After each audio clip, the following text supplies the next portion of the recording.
श्रीमद् भगवद गीता यथारूप अध्याय 18 संन्यास की सिद्धि द परफेक्शन ऑफ रिनुंशिएशन श्लोक 49। भगवान बता रहे हैं हम सबको, अर्जुन को तो बता ही रहे हैं, साथ में हम सबको भी बता रहे हैं कि कर्म फल से मुक्ति की सर्वोच्च सिद्ध अवस्था मनुष्य कैसे प्राप्त कर सकता है।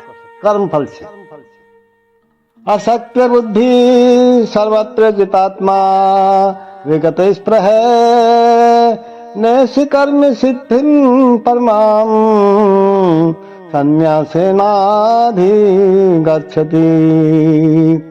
असक्त बुद्धि सर्वत्र जितात्मा विगत स्पृह निष्कर्म्य सिद्धिं परमां संन्यासेनाधिगच्छति।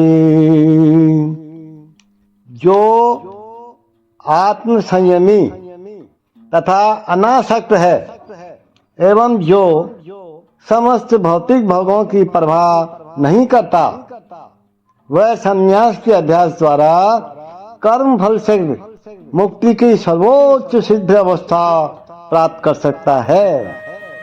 देखो क्या कह रहे हैं भगवान। देखो, सच्चे संन्यास का अर्थ है कि मनुष्य सदा अपने को परमेश्वर का अंश मानकर ये सोचे कि उसे अपने कार्य के फल को भोगने का कोई अधिकार नहीं है। काम तो करना है आपको, लेकिन आप कर्म फल के अंदर लिप्त मत होइए, भगवान के निमित्त होकर काम करिए। क्योंकि वह परमेश्वर का अंश है, तो आप भगवान के लिए काम करो ना। जो भी काम करते हो भगवान के लिए करो।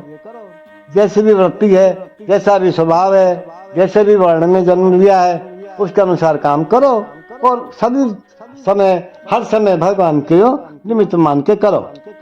अतएव उसका कर्म का जो फल है वो परमेश्वर द्वारा ही भोगा जाना चाहिए।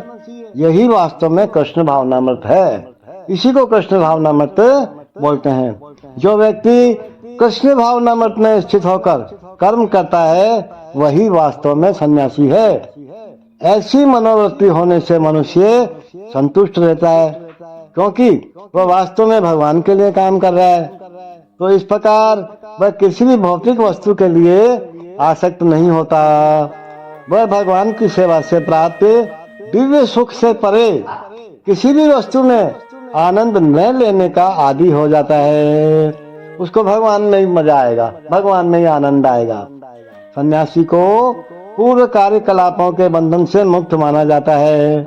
लेकिन जो व्यक्ति कृष्ण भावनामृत में होता है वह बिना संन्यास ग्रहण किए ही यह सिद्धि प्राप्त कर लेता है। ध्यान से सुने। लेकिन जो व्यक्ति कृष्ण भावनामृत में होता है वह बिना संन्यास ग्रहण किए ही यह सिद्धि प्राप्त कर लेता है। यह मनोदशा योगारूढ़ या योग की सिद्ध अवस्था कहलाती है। जैसा कि तीसरे अध्याय में पुष्टि हुई है, यस्त्वात्मरतिरेव स्यात्। जो व्यक्ति अपने में संतुष्ट रहता है उसे अपने कर्म से किसी प्रकार के बंधन का भय नहीं रह जाता, क्योंकि वो कर्म को अपने लिए कर नहीं रहा है। वो कर्म का फल चाहता ही नहीं है। जो कर्म कर रहा है भगवान के निमित्त कर रहा है। हे प्रभु, तेरे लिए कर रहा हूँ, ये मैं भी तेरा, मेरा काम भी तेरा, तू जाने है। जब ये सोच करके भगवान के लिए काम करते हैं, कृष्ण भावनामृत में काम करते हैं, तो ऐसा व्यक्ति क्या हो जाता है? संतुष्ट रहता है। और ऐसी अवस्था सिद्ध अवस्था कहलाती है।